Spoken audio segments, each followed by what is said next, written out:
आपण एक शॉट मारला की 2 वर्षांनी तो व्हायरल जातो हे आपण लेट्स सी. बऱ्यापैकी चांगला फैल गया है वो. माझं वागणं असं आहे की एकतर ते पटेल किंवा ते पटणार नाही, एकतर ते रुसेल किंवा ते रुचणार नाही. जे काही असेल, जे काही तुमचं म्हणणं असेल, कागद घ्यायचा त्यावर लिहायचं, नंतर त्याचं विमान करून उडवायचं, मला नाही ते कळवायचं. तर मला बरेच जण असं म्हणतात की अरे तुझी भाषा फार पुणेरी वाटते. तर ती पुणेरी नाही, ती पुस्तकी भाषा आहे असं मी प्रत्येकानं सांगतो. आपण सगळे डेंजर लेवलचे कन्झ्युमर झालेलो आहोत. प्रत्येक मिनिट आपल्याला इतका एनकॅश करायचा असतो कुठल्या ना कुठल्या पद्धतीने. मी काहीतरी बघत असलो पाहिजे, मी काहीतरी वाचत असलो पाहिजे. वाचणं सध्या जरा कमीच झालं. गाणं आपण एव्हरग्रीन म्हणतो, आपण एक रील एव्हरग्रीन आहे असं नाही म्हणतो. एव्हरग्रीन कधीच कोण बोललं नाही, मी कोणीच म्हणू नये. म्हणजे आपल्याकडे खूपदा म्हटलं गेलेलं वाक्य आहे की मराठी वळवावी तशी वळते. तर ते तसं मग ते दाखवण्याचीच ही जागा आहे, रॅप आहे. तर धावता धावता मंजी बोले, चावता चावता अंजी राजी, सारखं सारखं काय ना काय तर काम तू काय ग सांगती, मला जायचं हाय ग आयतं खायला वैतरणीच्या काठी, माझ्या मैत्रिणीच्या पार्टीत, मला जाऊ दे म्हणते मंजी तर आजी म्हणते चंची, मला जाऊ दे म्हणते मंजी तर आजी म्हणते चंची. तू स्वतःला रॅपर मानतोस? हा, मी रॅपर आहे, पण मी तसा डूडवाला हुडीवाला रॅपर. खरंच मला पडू दे, जे काही बाहेर घडतंय ते घडू दे, डावे उजवे भिडतायत तर भिडू देत. आमच्या इथे एक अशी प्रथा आहे की आल्याला एक पहिला तू ब्रेक केला पाहिजे, म्हणजे आपण विषयाला ब्रेक देऊ. अच्छा, हा सिम्बॉलिक कॅरम आहे म्हणजे. ब्रेकिंग ओपनिंग द्यायची आपल्याला. ठीक आहे, माझं काही सोंगट्या गेल्या पाहिजे तसं काही बघ तुझ्यावरती आहे, तुझं कसं, तुझा काय इच्छा आहे. कधी कॅरम खेळला का याच्या आधी? खेळलोय, पण इतका असं जाऊन नाही खेळलो त्याच्यामध्ये. मग आज झोनमध्ये बघूया. बिंदास ब्रेक कर. आपण एक शॉट मारला की 2 वर्षांनी तो व्हायरल जातो हे आपण लेट्स सी. बऱ्यापैकी चांगला फैल गया है वो. चांगली सुरुवात झालेली आहे आणि केलंय, बऱ्यापैकी ब्रेक करायचा प्रयत्न केलेला आहे. हो. सो आजकाल जे व्हायरल चाललंय गाणं माझ्याशी नीट बोलायचं, त्याचा रॅपर, लेखक आणि काय काय बोलू शकतो, सिंगर हा बसलेला आहे. त्याचं नाव आहे Sujay gibberish. Hello. So Sujay gibberish, तुझं स्वागत आहे या भाडीपाच्या भाडकास्टाचं नाव आहे लफडी नाही क्रांती. येस.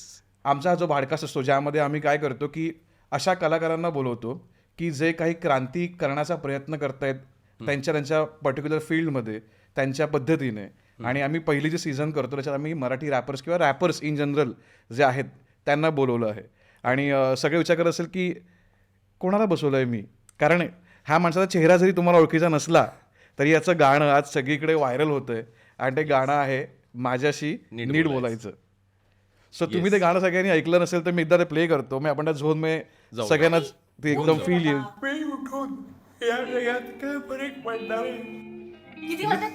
पहिलीच लाईन, मी उठून या जगात काय फरक पडणार आहे.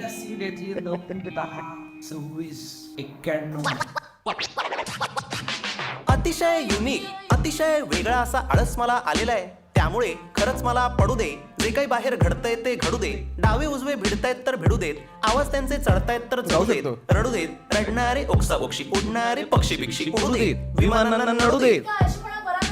आता जरा घसा माझा सुकलेला आहे, आई पाण्याचा रडू दे. आणि पुढच्या वेळेस असा फालतू आळस केलास ना तर बबडूला तुझा लहानपणीचा साडीतला फोटो पाठवीन. काय प्लास्टिक बॅन आहे महाराष्ट्रात. आई या जगाला माझी गरज लागेल असं मला काही वाटत नाहीये. कोणाचं काही माझ्या वाचून कळत नाहीये, मला सुद्धा फरक पडत नाहीये काही. म्हणून आई सरळ सरळ पडलेलो मी बंद, हा बंब हा थंड ठेवण्याचा मी जोपासणारे छंद, अनंतापर्यंत कंटाळ्याचा बघणार आहे मी अंत, राहणार आहे मी गप्प, आता होणार आहे मी परमनंट ठप्प. अतिशय युनिक आयडिया आहे ही. इतकी युनिक आयडिया आहे, वेगळी आहे ही आयडिया. नाट आयडिया आहे. पुढचं कळवं तर हा, माझं आवडतं कडवं. ए बाप आहे. मला कोणीही उठवायला येऊ नका, लोळताना पाहू नका, माझ्या खोलीत बसून कोणी यक्कश्चित अशा चर्चा बिर्चा करू नका, खुर्च्या बिर्च्या हलवू नका, करू नका भंग कोणी शांतता, लावू नका दिवा कोणी पांढरा, उजेड नको अंधार आहे चांगला, मोजू नका कोणी माझ्या जांभळ्या जांभळ्या बेडशीट वर डाग पडलाय काय असं मला बघू नका. रोज काय रूम साफ करायची? धमक्या नुसत्या रोज तरी धमक्या. मागच्या शनिवारी केली होती. माझा जन्म काय हनुमान जयंतीला झाला होता का? मग शनिवारचं काय? कपडे मेल्या. कुणाला सिरियसनेसच नाहीये घरात. प्लीज ट्राय टू अंडरस्टँड, माझं काम क्लिष्ट आहे, मी म्हणून थोडा शिष्ट आहे. हे एकच एक काम आहे जे भन्नाडे युनिक आहे, बाकी सगळं उष्ट आहे. याच्यानंतर या मग काही सुचताय नाही? ठीक आहे तेवढं इष्ट आहे. आणि एरंडेल तेल देऊ. असा हा मी सृष्टीच्या अंतापर्यंत लोळणारे बोलणारे बोलू देत, काहीही होईल त्यांची काहिली, एक गोष्ट सांगायची राहिली. काय आई हा विद्रोहाचा विचार कसा मॉडर्न आहे, नवीन आहे, तुला जरा तो कळणं म्हणजे कठीण आहे. तुम्हाला कळतं आणि मला नाही कळायचं. तुमची धुण्या धुतलीत लहानपणी मी. आता या डिस्कशन मध्ये जर का तू माझं लहानपणीचं ढुंगण काढणार असशील तर मी काय बोलावं? माझं वागणं असं आहे की एकतर ते पटेल किंवा ते पटणार नाही, एकतर ते रुसेल किंवा ते रुचणार नाही. जे काही असेल, जे काही तुमचं म्हणणं असेल, कागद घ्यायचा त्यावर लिहायचं, नंतर त्याचं विमान करून उडवायचं, मला नाही ते कळवायचं. कपडे मेल्या. आई हा, आणि जाता जाता एक सांगतो, जगात काही घडलं तरी हे ध्यानात ठेवायचं. काय? नीट बोलायचं. अरे खतरनाक. आणि म्हणजे आता तुम्हाला कळलं की आपण कोणाला ते बसवलंय आणि कोण हा व्यक्ती आहे. माझा ना भाऊ म्हणायचं की कसं असतं, हिरा असेल ना, हिरा तो जर कुठेतरी मिसप्लेस झाला, ओके, आणि तो समजा कुठे हरवला, तरी त्या हिऱ्याची किंमत काय कमी नाही होत रे. तो जेव्हा कधी कोणाला भेटतो ना, तर हिऱ्याची किंमत तेवढीच असते. सो तुझ्या बरोबर मला काहीच असं वाटतं की ते 2 वर्ष तो हिरा कोणाला सापडला नव्हता, तो कोणीतरी करून ठेवलेला होता. पण आता तू बघशील तर, आणि कसं होतं ना, जेव्हा रील्स फेमस होतात तेव्हा कुठला तरी एक पर्टिक्युलर पॅच फेमस होतो गाण्याचा. बट अबाउट दिस सॉन्ग लोकांनी आपापलं कडवं चूज केलंय. असं नाही की बाबा मला पहिलंच कडवं आवडतंय तेवढंच मी ठेवणार आणि तेच सगळी रील होणार. प्रत्येकाच्या वेगवेगळ्या कडवावरती स्वतःचं ऍक्च्युली इंटरप्रिटेशन आहे. तर मला वाटतं या सगळ्या लोकांना हे जाणून घ्यायला नक्कीच आवडेल की हे गाणं घडलं कसं. ऍक्च्युली ह्याची खूप अशी अतिशय युनिक अशी काही स्टोरी नाही आहे, साधीच स्टोरी आहे. हे कोरोनाच्या काळातलं गाणं आहे खरं तर. म्हणजे त्या काळामध्ये ज्या अवस्था आपण सगळेच जण भोगत होतो, तर त्यावेळी मला खूप अंगावर आलेला आणि आपण आवडून घेतलेला, आत्मसात झालेला एक बोर्डम तो मांडायचा होता गाण्यामधून, ज्याला मराठीत आपण निरस्ता म्हणू, कंटाळा म्हणू. कंटाळ्यापेक्षा निरस्ता म्हणू, कारण बोर्डमला कंटाळा म्हणलं की आपण हा झोपेतनं उठून आलेला कंटाळा असं जरा जास्त इंटरप्रिटेशन होतं त्याचं. तर मी त्याच्यावर काहीतरी रचत होतो आणि ऑफकोर्स कंटाळ्याचं गाणं होतं, तर त्यामध्ये तो सगळा एक कंटाळ्याची अवस्था कशी असते आणि काय मला त्यामध्ये वाटतं हे सगळं त्याच्यात होतं. त्याच दरम्यान मी आई आणि मी सिरीज सुद्धा बिंज वॉच करत होतो. रादर आपण सगळेच, इव्हन भाडीपाची ती आई आणि मी त्या पर्टिक्युलर काळामध्ये, कोविडच्या काळामध्ये इतक्या लोकांना त्याने साथ दिली आहे ऍक्च्युली. सो त्याच्यामध्येच तू पण होता एक. हो, मी हास्य जत्रा, भाडीपाचे सगळ्या कंटेंट किंवा वेब सिरीज असतील, फिल्म्स असतील, युट्यूब मेनली सगळ्यात जास्त, त्याच्यानंतर OTT, हे प्रचंड कन्झ्युम केलं. म्हणजे सगळ्यांनीच केलं ते, त्याच्यामध्ये मीही केलं. आणि मला असं लक्षात आलं की अरे आई मी आणि आळस नावाचा एपिसोड आहे. तर त्या एपिसोडमध्ये आलोकच्या ज्या लाईन्स आहेत ना, की कंटाळ्या संदर्भातल्या, ही सुरुवात जी होती ती त्यातली आहे. मी एवढ्या लवकर उठून काय करणार, मी उठल्यावरती काय फरक पडणार आहे, हे सगळं त्या ह्याच्यात होतं. तर मला असं वाटलं की ह्याचं काहीतरी एक यूज होऊ शकतो आपल्या रॅपमध्ये. म्हणजे माझे काही 1-2 कडवी आधी लिहून झाली होती. ओके. आणि या सिरीज बघण्याच्या आधीच झाली. म्हणजे ती मी बोर्डम ओरिएंटेड लिहिली होती. तर ती कडवी लिहिल्यानंतर त्याचा झोन अजिबात माझ्याशी नीट बोलायचं किंवा मला काय ते माझं वागणं असं आहे वगैरे, ते जे त्या झोनमध्ये ते नव्हतं, ते कंटाळा ओरिएंटेड होतं. आणि जेव्हा मी हा एपिसोड पाहिला तेव्हा मला असं लक्षात आलं की ह्याच्या अराउंड काहीतरी आपण रचू शकतो. आणि असं काहीतरी रचूया की समेवरती एखादा डायलॉग येईल. म्हणजे आता पण तू बघशील तर कडवं संपतं आणि ती सम जिथे पूर्ण होते तिथे तो डायलॉग येतो, आईचा येतो किंवा अनिचा येतो. ओके, बरोबर. म्हणजे अतिशय युनिक आयडिया ही इतकी युनिक आयडिया आहे. हा डायलॉग जिथे येतो त्याच्या आधी मी जे म्हटलंय पूर्ण वर्समध्ये, तो वर्स म्हणजे ती आयडिया आहे की मला काय करायचंय. म्हणजे समप त्या समप ही ती एक्झॅक्ट सिरियल मधली लाईन आहे. म्हणजे राहणार आहे मी परमनंट ठप्पा, ही जी अख्खी राईम स्कीम आहे ना ती पूर्णपणे, हा बंब थंडच ठेवायचा मी जोपासणारे छंद अनंतापर्यंत. तर हे सगळं तो वर्स गाणार विदाउट म्युझिक मला ऐकायचे. ओके. आई या जगाला माझी गरज लागेल असं मला काही वाटत नाहीये, कोणाचं काही माझ्या वाचून अडत नाहीये, मला सुद्धा फरक पडत नाहीये काही, म्हणून आई सरळ सरळ पडलेलो मी बंद, हा बंब हा थंडच ठेवण्याचा मी जोपासणारे छंद अनंतापर्यंत, कंटाळ्याचा बघणार आहे मी अंत, राहणार आहे मी गप्प, आता होणार आहे मी परमनंट ठप्प. आणि मग अतिशय युनिक आयडिया ही आयडिया अतिशय युनिक आहे. तर मला असं वाटलं की हे अशा पद्धतीने ह्याचं काही स्ट्रक्चर होऊ शकतं का. नाही पण मला बघ, मी ना जरा तुला डिटेलमध्ये विचारणार, कारण मी तसा किडा आहे की मला ते आवडतं की असं कसं केलं रे भाई तू. मग तू म्हणतोस की चल मला ती लाईन मिळाली की ही अतिशय युनिक आयडिया आहे आणि मी ती तो म्हणतो सगळं, पण या आयडियाला अतिशय युनिक आयडिया हे तू कसं ठरवलं. मी कसं ठरवलं म्हणजे एकतर बोर्डमचा एवढा अभ्यास केला होता ना मी, अजूनही चालू आहे माझा. हा. कारण पण एक फक्त क्लिअर करूया, इज बोर्डम निगेटिव्ह और पॉझिटिव्ह? घेऊ तसं आहे. माझ्या बाबतीत विचारशील तर मला दोन्ही अनुभव आलेत. निगेटिव्ह पहिल्यांदा सगळ्यात आधी. आणि कसं आहे रे, आपल्याकडे ना आत्तापर्यंतच्या साहित्यामध्ये एकांत हा फार जास्त प्रमोट केला गेला, किंवा बऱ्यापैकी त्याला असं एक स्थान आहे. म्हणजे कवितांमध्ये असेल किंवा एखाद्या कथेतल्या एका पात्राचंच ते एक म्हणणं असतं, किंवा त्याचं एक ते डिस्टिंक्टिव्ह कॅरेक्टर असतं. तर त्या एकांताच्या खूप पुढे जाऊन बोर्डम येतो असं मला वाटतं. म्हणजे तुम्ही स्वतःसोबत किती काळ राहाल, किंवा तुम्ही एकटे किती काळ राहाल. बरोबर. किंवा कदाचित काही वर्ष आधी हे पॉसिबल पण होतं की आपण काहीही न करता बसून आहोत, किंवा काहीही न करणं हे आपल्याला ही अवस्था मानवते. आता ऋषीमुनी जे बसतात तुझ्या ह्याला काय म्हणतात त्याला, तपश्चर्याला, ती तपश्चर्या म्हणजे बोर्डमच आहे. तू काहीच नाही करतेस त्या स्टेटमध्ये. हो, आजच्या काळाच्या भाषेत बोलायचं तर तो बोर्डमच आहे. बोर्डमच आहे ना. फक्त तो पॉझिटिव्हली घेतात ते. हा. आणि आत्ता काय झालंय रे, की ना प्रत्येक मिनिट आपल्याला इतका एनकॅश करायचा असतो कुठल्या ना कुठल्या पद्धतीने. मी काहीतरी बघत असलो पाहिजे, मी काहीतरी वाचत असलो पाहिजे. वाचणं सध्या जरा कमीच झालंय, बघणंच. किंवा मी कुठेतरी काहीतरी करत असलो पाहिजे. म्हणजे मी असं तरी काहीतरी करत असलो पाहिजे जे मला सांगता येईल, किंवा मी असं तरी काहीतरी करत असलो पाहिजे की कोणीतरी काहीतरी केलंय ते मी बघतोय किंवा कन्झ्युम करतोय. आपण सगळे डेंजर लेवलचे कन्झ्युमर झालेलो आहोत. तू काय, मी काय, आपण सगळे सगळी जनता आहे. तर सांगायचा मुद्दा काय, की बोर्डम हा त्या लाईनवरती इतका आता असा टोकदार झालाय ना, की आपण जर काही करत नसू तर पटकन एक कंटाळा येतो. म्हणजे साधं उदाहरण आपल्या सगळ्यांना रिलेट होईल, की आपण काहीतरी बघतोय, व्हिडिओ बघतोय, आणि नेट अचानक 5G जाऊन 3G येतं, किंवा वायफाय ऑफ होतं, खटकन ते बफर यायला लागतं. असा जो एक रिअलिटी चेक येतो ना, चायला काय चाललंय, परत ते चालू झालं की परत आपण त्या झोनमध्ये जातो.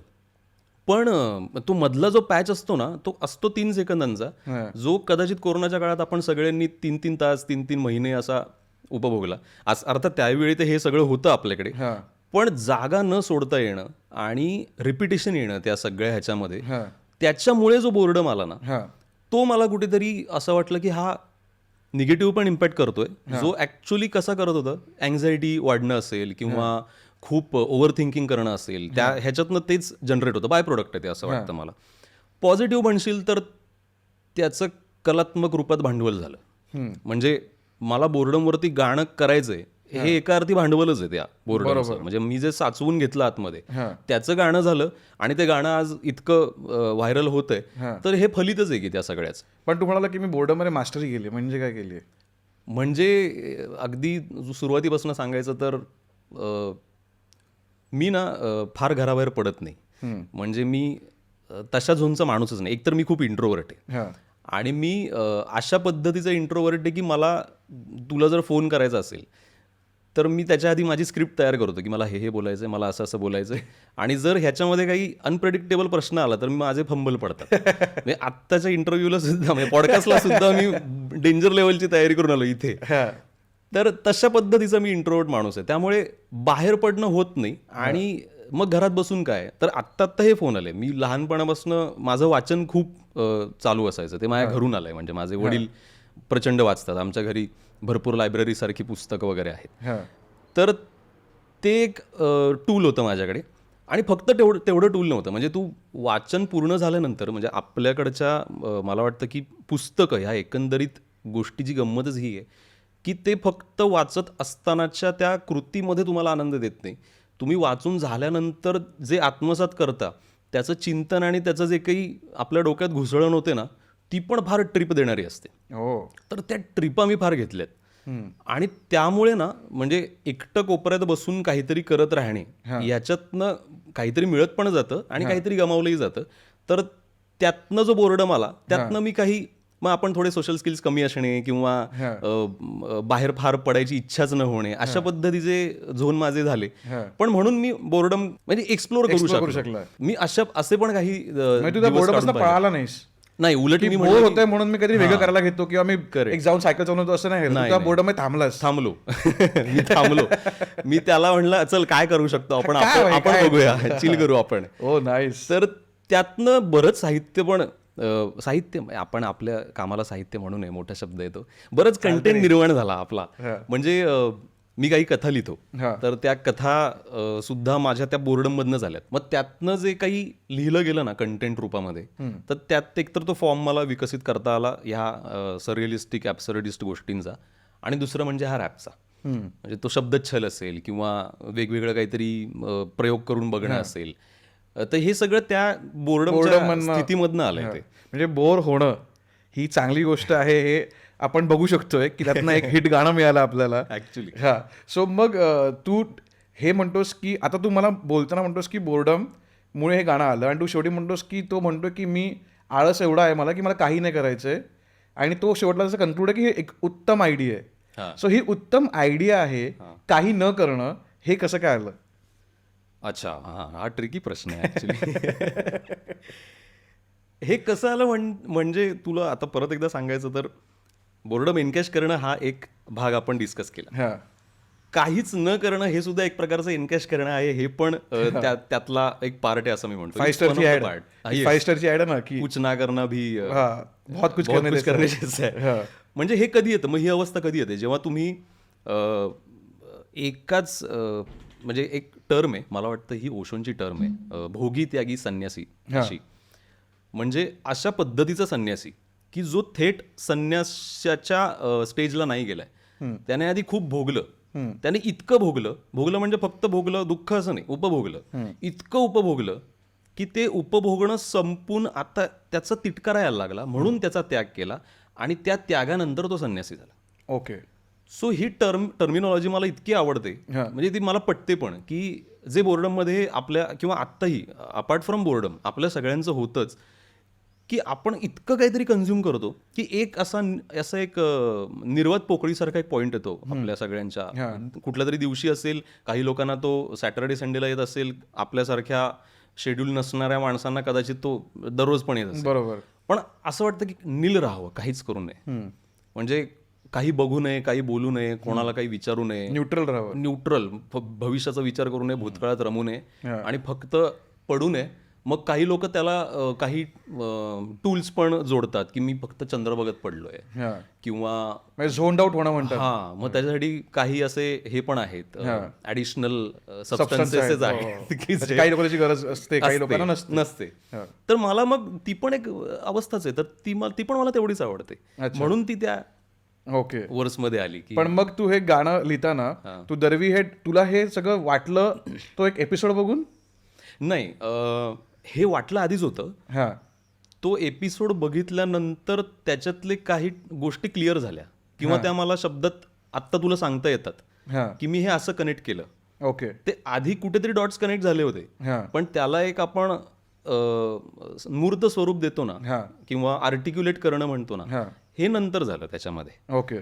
सो फक्त तोच एपिसोड नाही, म्हणजे तू बघितलं असेल तर सुरुवात त्या एपिसोडपासून झाली, पण बऱ्याच वेगवेगळ्या एपिसोड मधले डायलॉग्स आणि अतिशय युनिक आयडिया आहे ही इतकी युनिक आयडिया आहे, वेगळी आहे ही आयडिया, ही भन्नाट आयडिया आहे की या आयडियाला मी स्वतःच सपोर्ट करते. आई आणि अनीचं डायलॉग, म्हणजे तुला अनीचं कॅरेक्टर हे कुठेतरी त्या ते तू जो थॉट प्रोसेस म्हणतोय त्याचा एक रिप्रेझेंटेशन वाटलं, काही प्रमाणात वाटलं. हो, की अनीचं जे वागणं आहे. हो हो हो, ऍक्च्युली बऱ्यापैकी वाटलं. म्हणजे मी वैयक्तिक तसा नाहीये, पण म्हणून मला ती अजून गंमत वाटली की अरे असं वेगळं काहीतरी कॅरेक्टर की ज्या आपण सुद्धा आपण रिझेंबल करतो त्याच्यामध्ये, पण तरीही ते अजून त्याच्यात काही वेगळ्या क्वालिटीज आहेत, तर मग अजून त्या एक्सप्लोअर कशा करता येतील. ओके. आता एक वर्ष हा पूर्णपणे अनीच्या कंटेंट मधनं झालाय, म्हणजे एकतर ते पटेल किंवा ते पटणार नाही, हा जो एकतर हा फ्लो आहे ना, आणि हे जे फ्रेमिंग आहे वाक्याचं, ओळीचं,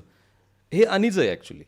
म्हणजे तू मला अनीचं कॅरेक्टर आहे. हा, नाही ते कॅरेक्टरने म्हटलंय तसं, म्हणजे कुठल्या एपिसोडमध्ये म्हटलंय मला माहित नाही, पण तो आलोक ते फार असं वरच्या टोनमध्ये ते असं काहीतरी समजावला जातो ना, की मला बोलायचं असेल तर असं आणि तसं, तर ते तिथून तो फ्लो आला. तर एक वर्ष तो पूर्ण तशा झोनमध्ये तयार झाला. सो असे पण त्याला वेगवेगळे अलाइड कंटेंट ऍड होत गेला त्याच्यामध्ये, म्हणजे मेन स्पाईन कंटाळाचाच राहिला, पण हे त्या कॅरेक्टरने काही देऊ केलं, काही माझ्या अवस्थांमधनं आलं, काही मला म्हणायचंच होतं. मला तेच म्हणायचं आहे की हे तुझे गाणं लिहिलंस ह्याच्यात मला कळतंय की आता बघ, ह्याच्या आधी मी 100 RBH जो आहे सौरभ, त्याचा मी इंटरव्ह्यू घेतला ओके या भाडकास्टच्या निमित्ताने, आणि मला माहिती होतं की त्याचं कसं आहे अपब्रिंगिंग, त्याला कुठून आलं आहे, त्याच्या गाण्यातनं ते दिसतं, लोकांना ते पटतं, लोकांना ते जाणवतं की रे हा त्यातनं गोष्टी आलेला आहे.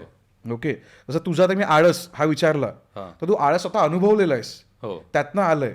पण तुझी पुढची आता जी मी गाणी काही डिस्कस करूया त्यामध्ये मला तुझं रायटिंग स्किल्सबद्दल खूप असं वाटतं की मॅथमॅटिकल आहे, म्हणजे अभ्यासूपणा जो आहे. म्हणजे तुझं मगाशी बोलताना म्हणालास की मी लहानपणी माझ्यासमोर खूप पुस्तकं वाचली, ठेवली गेली, वाचली गेली, दाखवली गेलीत, त्याचा इम्पॅक्ट आहे. तुझं बोलताना मला साहित्यिकांच्या तुझे रेफरन्स येतात, त्यांना काहीतरी तुझं रेफरन्सिंग काय आहे. तर मला विचारायचं की रॅप सॉन्ग हे तुझ्यासारख्या माणसाने कसं निवडलं? तर मी साधारणपणे 2013-14 पर्यंत कविता भरपूर करत होतो. एक कवी मित्र नावाचा कार्यक्रम पण मी करायचो, म्हणजे असा काव्य वाचनाचा कार्यक्रम ज्याला म्हणतात ना, प्रायोगिक तत्वावरती तो होता. तर 14-15 नंतर आहे ना कविता आपोआप बंद झाली माझी. मला वाटतं तिचा तो स्वभावच असतो. एकतर कविता आपण मारून मुटकून नाही लिहू शकत. ती एकतर ती तुमच्याकडे येते, तुम्ही मीडियम असता, ती कागदावर उतरते आणि नंतर तिला यायचं असेल तर ती येते, नाहीतर तुमच्यासोबत ड्रायपॅच किती जाईल तुम्हाला नाही सांगतायत. म्हणजे रेनर मारिया रिल्के नावाचा एक कवी होता, त्याने एक महाकाव्य लिहिलं आणि त्यानंतर 12 वर्षाने त्यानं दुसरं महाकाव्य लिहिलं. 12 वर्ष त्याने काही लिहिलंच नाही. आणि त्याचं म्हणणंच हे होतं की मला सुचलं नाही तर मी का लिहू, मला डिमांड येते, मला लोक सांगतायत की तू लिही आणि तू लिहिलं पाहिजेस, तू चांगला लिहितोस, आम्हाला ऐकायचं आहे, आम्हाला बघायचं, वाचायचं आहे तुझं, मला नाही सुचत आहे तर मी का लिहू. आता हे बऱ्यापैकी हा विचार मागे पडला, कारण आता आपल्या सगळ्यांना तो पेस हवा आहे कंटेंट क्रिएट करण्याचा. पण त्यावेळी माझं तसं काही नव्हतं. मुळात मला ह्याच्यात काही कवितेमध्ये काही असं करिअर माझ्या डोक्यात नव्हतं, कोणाचंही नसतं खरं तर, या ज्यांची झाली त्यांच्या बाबतीत मला फार कौतुक आहे. पण मग ती कविता जी बंद झाली ना ती झालीच, मग ती काही परत मी पण फोर्स नाही केला आणि माझं बाकीचं लिखाण चालू होतं, तर त्याच्यामध्ये ते मागेही पडलं काहीच. नंतर गंमत काय झाली, जेव्हा आपल्याकडे हा रॅपचा फॉर्म खूप बूम झाला ना, म्हणजे कधी गली बॉय त्या एरानंतर, त्या एराच्या दरम्यान, त्याच्यापूर्वी मी इंग्लिश रॅप बरंच ऐकत होतो. हिंदी मी ऑनेस्टली ऐकलं नाही तेवढं त्या काळात, म्हणजे 2011, 12, 13 वगैरे ह्या टाइम मध्ये मी ते हिंदी एवढं ऐकलं नाही, पण इंग्लिश खूप ऐकलं. पंजाबी रॅपिंग जास्त होतं, पंजाबी होतं, हिंदीमध्ये तसं नव्हतं. करेक्ट, म्हणजे एखाद्या मूळ गाण्यामध्ये एक वर्स कुठेतरी हिंदीमध्ये येणार तो कोणतरी बोलणार, पण पूर्ण रॅप असं काही नसायचं. बरोबर, ते नेझी डिवाइनचं पहिलं त्यांचं गली मी आलं तेव्हा ते लोकांना कळायला लागलं. करेक्ट, मलाही तेव्हाच ते खूप एक्सपोजर समजलं आणि त्यातनं समजलेली सगळ्यात किंवा गवसलेली सगळ्यात चांगली गोष्ट काय माहिती आहे का, की यूट्यूबवरती असे काही बीट मेकर्स आहेत जे बीट्स टाकतात आणि ते बीट्स घेऊन आपण आपलं गाणं त्याच्यावरती रचू शकतो, फ्रीमध्ये ठेवलेलं असतं. हा दरवाजाच ओपन झाला मला. त्याच्या आधी कदाचित ते एक्झिस्ट करत असतील. तू कोणतरी कवी पार्टनर शोधत होतास की तुला कोणतरी पार्टनर मिळेल, तू कंपोज कशी लिहिशील, तर ते नाव यू नो के रे इथे तर बीट्स अवेलेबल फ्रीमध्ये. आणि मग ते मी तसं बघितलं की अरे हाच आपला पार्टनर आहे. आणि मला गायकी जरी येत नसली तरी हा फॉर्म मला असं म्हणतो की तुला गाणं यायची गरजच नाही, तुझा विचार मांडायचा आणि तुझ्या पद्धतीने मांडायचा. म्हणजे मला असं झालं की अरे मला जर कविता म्हणता येते आणि मला जर ताल कळतो तर मला रॅप पण करता येईलच की. अशा थॉटमधनं मी त्या रॅपकडे वळलो आणि कुठेतरी ना मला असं पण लक्षात आलं की कदाचित कविता एका ठिकाणी येऊन थांबण्याचं कारणच ते होतं, कारण ज्या फ्रेमवर्कमध्ये मी कविता लिहित होतो ते फ्रेमवर्क्स मला आता असं झालं होतं की नाही, हे इथेच थांबलेत, आता मला ह्यांच्या पुढे जाऊन काहीतरी सांगायचं आहे. बरोबर, म्हणजे मी काय म्हणतात आपण मेटाफोरिकल लिहिणं, अलंकृत लिखाण करणं, याच्यातनं बाहेर पडून मला स्ट्रेट बोलू दे ना. म्हणजे तुझं असं होतं की मला ऑडियन्स पर्यंत पोहोचायचंय कविता घेऊन, पोचायचंय. आणि ज्या कविताच्या स्टाईल्स आहेत, जे फॉर्मॅट्स आहेत ते आता कुठेतरी जुने झालेत. एक्झॅक्टली, मग तुला त्यांना नवीन व्हॉइस काय तर तो रॅप आहे. जर मला कविताच दाखवायच्या आहेत आणि मला मास पर्यंत पोहोचायचंय, करेक्ट, तर ते रॅप आहे. करेक्ट. म्हणजे मी तुला आता शक्तिस्थान कसं असतं सांगतो. मला कुणीही उठवायला येऊ नका, लोळताना पाहू नका, माझ्या खोलीत बसून कुणी कश्चित अशा चर्चा बिर्चा करू नका. हे जर तू मुक्त कवितेचा फॉर्म म्हणून पुस्तकात वाचलंस तर तुला अपील नाही होणार तेवढं. तिथे सांगताना मला तुला काहीतरी एक असा खूप स्ट्रॉंग विचार दिला पाहिजे अशी अर्ज मला तरी वाटते जेव्हा तुम्ही कविता वाचता. पण ते गाण्यात येतं ना तेव्हा त्याची सिम्प्लिसिटीच खूप मजा देऊन जाते की मला कोणी उठवायला येऊ नका, हा रे बरोबर आहे, मला हेच म्हणायचंय, लोळताना पाहू नका, हा मी कसंही लोळतो, मला नका बघू, जा ना बाहेर खोलीच्या. हा सुद्धा रॅपचा पार्ट असू शकतो. मी आता तुम्ही बोलतोय ना हो, हो, हो. याच्यातही आपण थोडा एक- Conversation rap हा म्हणतात त्याला. म्हणजे ह्याच्यातही आपण एक थोडं लहेज आणला समजा थोडंसं काही यमक युक्त काही बोललो तर याचंही रॅप होऊ शकतं. तर मला असं वाटलं की हा इतका मोकळेपण इतकी मोकळी जागा फ्रीडम दिसलं रॅप मध्ये तुला. हा जो कवितेत नाही दिसली. म्हणजे शास्त्रीय संगीत जसं असतं की त्यात शास्त्र आहे पण ह्याच्यामध्ये कसं तुला एक ओपननेस आहे की तू काहीही करू शकतो. म्हणून मला असं झालं की हा मला आता असं काहीतरी बोलायचंय आणि म्हणजे तू सगळं टेक्निकल शिकून घेतलंस आता असं आहे की आता मी काही करू शकतो. आता मी काही करू शकतो. आणि मग Nice. त्यातनं मग तुझी जर्नी तशी आहे हो. की तुझं शास्त्र ते ना की शास्त्रीय संगीत जेव्हा म्हणजे उदाहरणार्थ जेव्हा मोठमोठे संगीतकार जेव्हा शास्त्रीय संगीत शिकतात आणि जेव्हा ते बॉलिवूडचं गाणं गातात तेव्हा ते गाणं इझी पडतं. कारण असं की हे तर आता मी करूच शकतो. Right. तसं तुझं कुठे झालं का की मला एवढा आहे अभ्यास पूर्ण काव्याचा आता मी रॅप तर लिहू शकतो. हा मग लिखाणाच्या लेवलला मला थोडंफार इझी झालं असं आपण म्हणू शकतो. पण ते जेव्हा एक्झिक्यूट म्हणजे म्हणणं आहे स्टुडिओमध्ये जाऊन ते रेकॉर्ड करणं आणि त्या तालावरती येणं तिथे थोडंसं मला बरंच एक प्रवास करावा लागला. मला तुला काय विचारायचं आहे ना की तू रॅपमध्ये आता आलायस बरोबर आणि आपण रॅप म्युझिकला जसं आता रॅपर्स रिप्रेझेंट करतात ओके नाव तू स्वतःला रॅपर मानतोस? हा मी रॅपर आहे पण मी तसा हुडीवाला रॅपर की पण तेच ना रॅपरचा एक तो टाईपकास्ट नाही आहेस तू ना. हा म्हणजे एक जो म्हणजे mainstream आम्ही ज्याला आपण एका शो मध्ये बोललेलो की मला वाटतं रॅपर्स हे नवीन शाहीर आहेत. नवशाहीर येस येस हे येस सगळे नवशाहीर आहेत की जे अगदी बरोबर. त्यांच्या समाजात जे काय चाललंय आसपास जे काय चाललंय मनात जे काय चाललंय हो ते बोलून दाखवतात समाजाला. Correct. कारण जेणेकरून समाजही कुठे कनेक्ट होईल आणि ते शाहिरांचं पहिले काम होतं. हो सो तू त्या झोनकडे स्वतःला बघतोयस की ही रिस्पॉन्सिबिलिटी आहे ॲज अ रॅपर म्हणून पण? अगदी 100% मी बघतो. मग रादर मला हे खूप हिरिरीने करावं असं पण वाटतं की जे काही सोशो पॉलिटिकल चेंजेस आत्ता आपल्या बाजूला होत आहेत किंवा जे काही घडतंय आपण संवेदनशील आहोत आणि आपल्याला जर काही आर्टिक्युलेट करता येतंय आणि आपण जर ते इतक्या मोठ्या प्लॅटफॉर्मवरती लोकांपर्यंत इझिली पोहोचवू शकतो युट्यूब असेल काही स्ट्रीमिंग प्लॅटफॉर्म असतील तर मग आपण ते केलंच पाहिजे.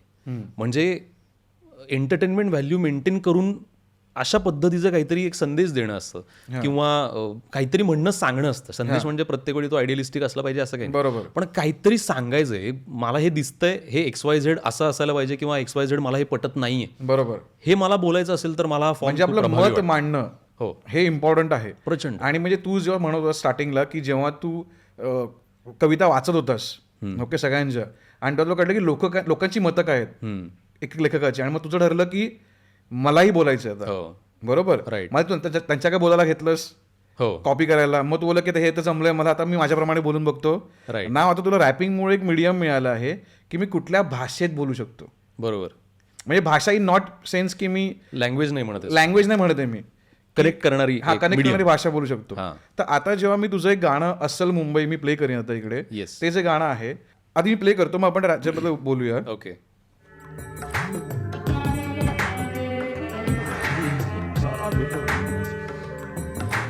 वस्तीमधल्या समस्त खिडक्या भर रस्त्यावर घर बसल्यावर अस्थिरतेचे अस्तर द्यावर असते स्थावर दिसते गजबज डोकी 100 दिसते 35 मधले पंढर नंतर उरली छपरी गारटी जोडून टपरी पाठी पटरी काठी छप्पर शोधून पार्टी विरटी फुलटू गत्री सीन चालू इथून त्यांचा दिन चालू ड्रीम हाईट्स मध्ये तेव्हा क्रीम बिस्किट खातो गोलू समोर छोटा दिन चालू.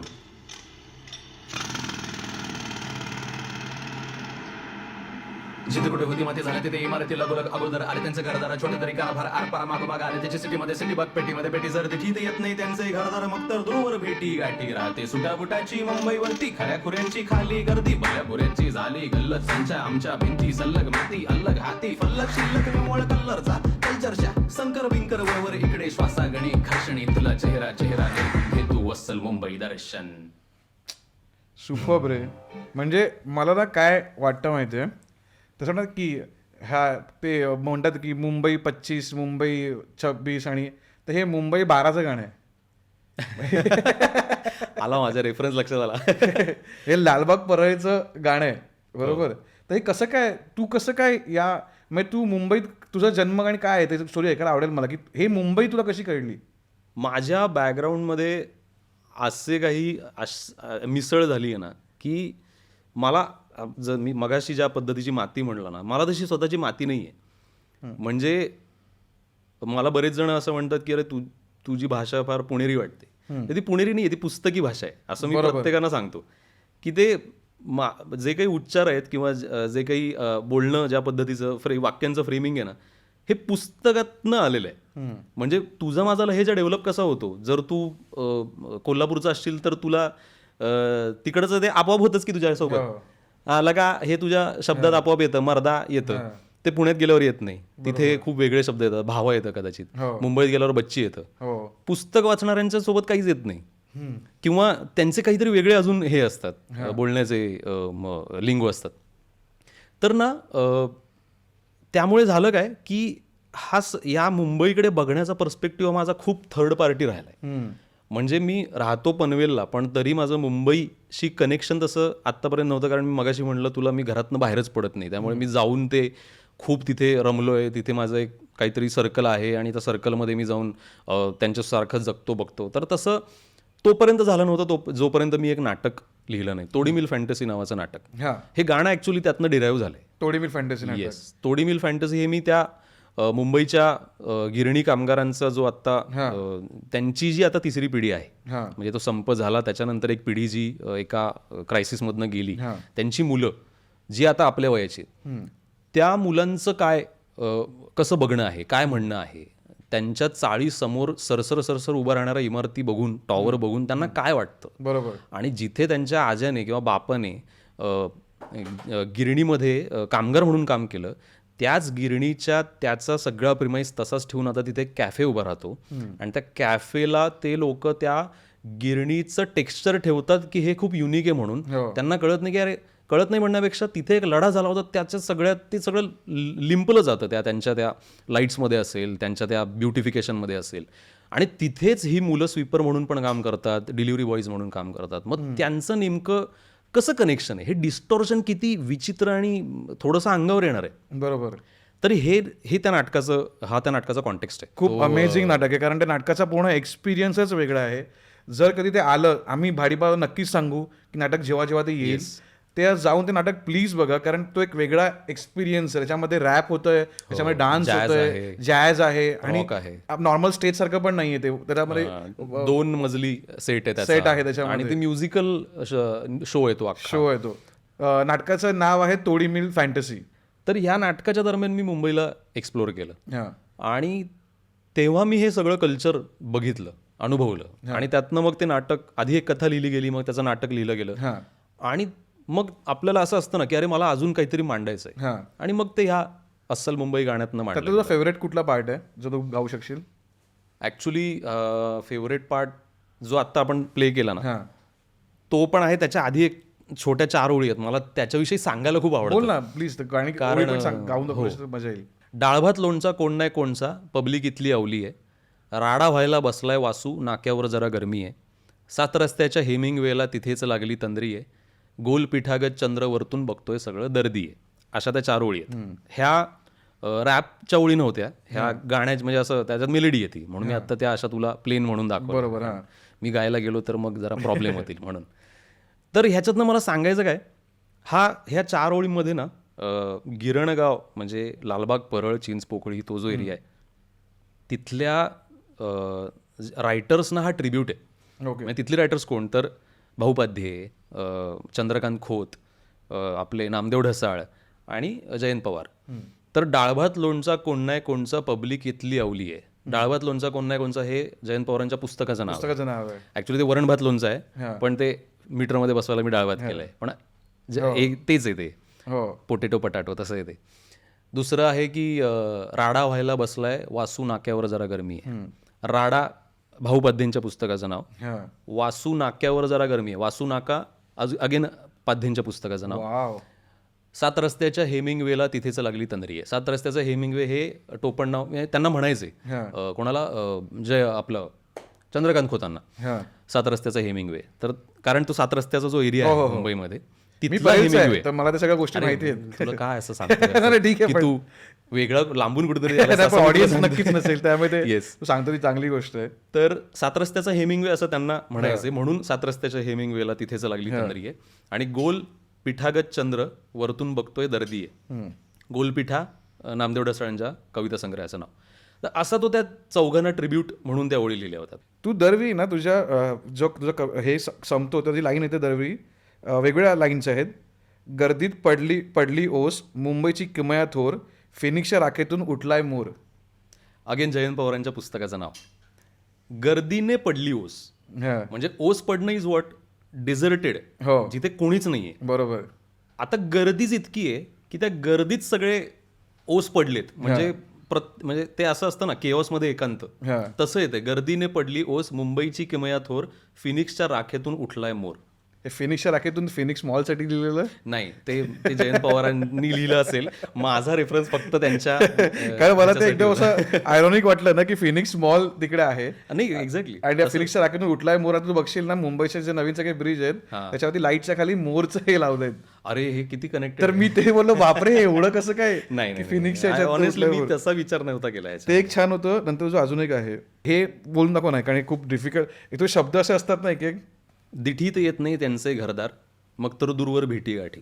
दिठीत येत नाही त्यांचे घरदार, दिठी म्हणजे दृष्टी. हा टॉवर इतके उंच आहेत आणि आम्ही इतक्या चाळीमध्ये खाली आहोत हा. की आम्हाला नजरेत पण येत नाही त्यांचं घरदार.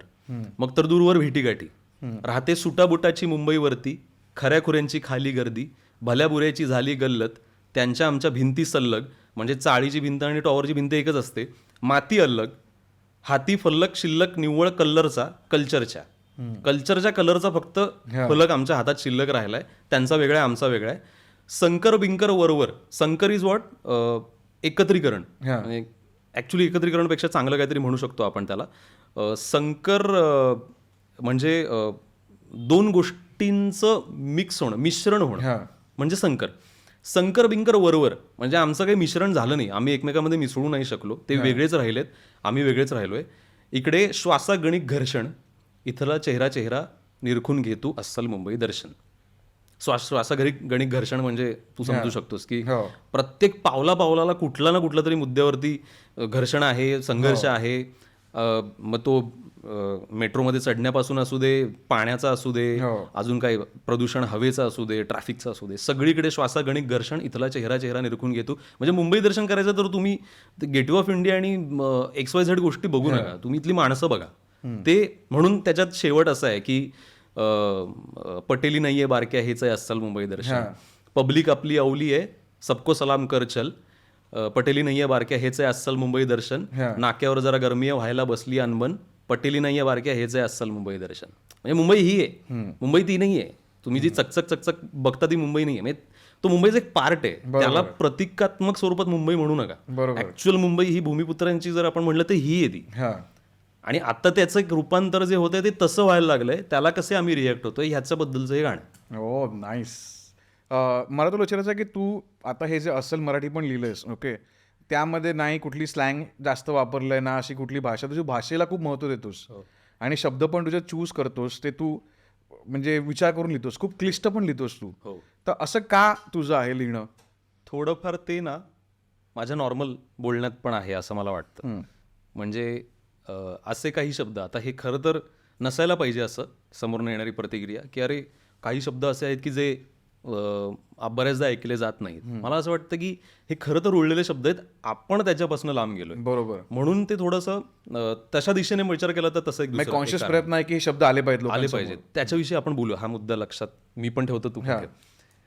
दुसरा, अशा पद्धतीच्या भाषेमध्ये अशा पद्धतीचा काय म्हणतात एक काळजीपूर्वक विचार करण्याचा भाग म्हणजे मी मुळात लिटरेचरचाच विद्यार्थी आहे, मराठीचाच विद्यार्थी आहे. शिक्षण काय म्हणजे? मराठी साहित्यामध्ये आणि सायकोलॉजी, अबनॉर्मल सायकोलॉजीमध्ये माझं BA झालंय. ओ वाव. तर आणि वाचन या गोष्टीमुळे ते थोडंसं झुकाव म्हणतो ना आपण तिकडे.